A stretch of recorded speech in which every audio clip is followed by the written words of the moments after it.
20 seconds.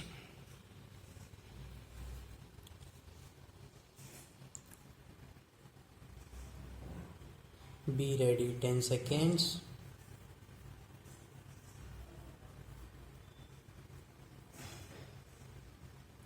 Start. Madam Deputy Chairman, I rise to support the bill which has been moved by the Honorable Minister of State in the Ministry of Home Affairs. This bill incorporates certain sentiments which the country holds so dear as far as the office of President is concerned, and also incorporates the faith of the people in themselves that when they will elect a president, the person who would be occupying the high post would be a person who would have not only the love and affection of the people but would be, as the Honorable Minister pointed out, a dedicated politician whose whole life is dedicated to the service of the nation before he became the president, during his occupation of the office of president, and even after he retired from that office. It is this confidence of the people in themselves and the high love and affection which they hold for this office which have resulted in this particular bill being considered by the House at the present moment. The Honorable Minister has pointed out that the President who has just retired has fulfilled all the requirements which are the basis of this particular measure, and the measure which was passed in 2001. I wish that he had mentioned the last Governor General also, to whom both the measures apply. Whether we agree or may not agree with the last Governor General on some of the political views that he holds, there can be no two opinions that the last Governor General was also an illustrious son, and is an illustrious son of this country, and deserves all consideration, all the love, and all respect of the country, which are being incorporated in the present measure and were incorporated in the 2001 Act. While therefore fully supporting the measure which is now before the House, I would like certain clarifications regarding the rules that are going to be made for giving effect to the provisions which have been incorporated in the present bill. In the statement of objects and reasons, we are told that a person holding the office of president has, even after retirement, many public calls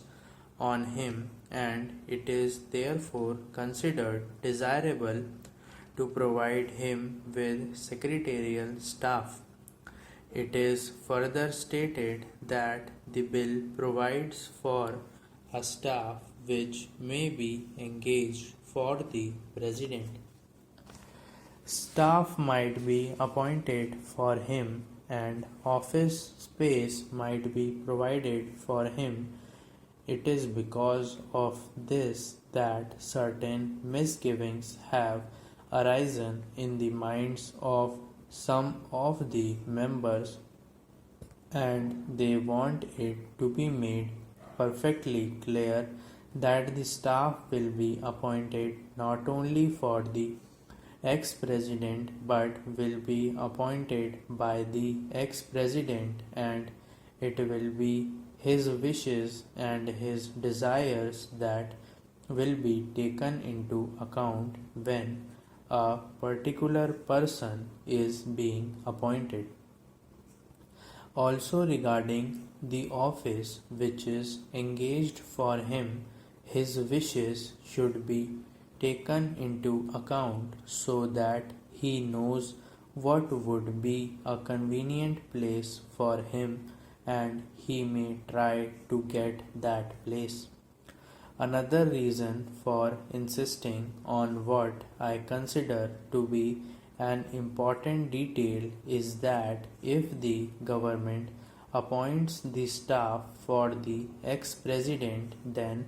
automatically they become government servants because they have been appointed by the government.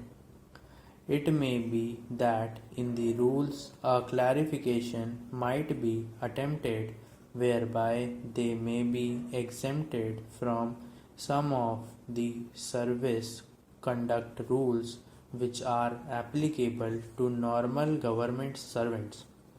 But even there, it will be much better that this should not be left in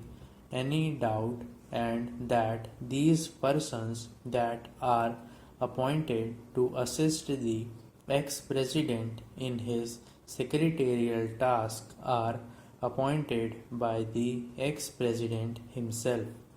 They would be the staff of the ex-president and would not be appointed by the government for the ex-president and would not be government servants. This point ought to be made quite clear so that the ex-president has got all the right of determining the service conditions of the people appointed by him, of course subject to the overall limit which has been provided and to my mind rightly provided in the bill. Within that overall limit, perhaps it will be much better to leave the rest of the matter to the President himself so that we may also express our further confidence in the President to the effect that he would utilize it with discretion and with all sense of responsibility and fair play and taking into account the interests of the public and of the public exchequer too. Another point which also needs some clarification is regarding the payment to be made for the secretarial assistance and for the secretarial staff. Normally, government rules require that whenever any such demand is made on the public exchequer or on the consolidated fund of India, a certain formality has to be gone through, and that formality of accounting has to be in a prescribed form.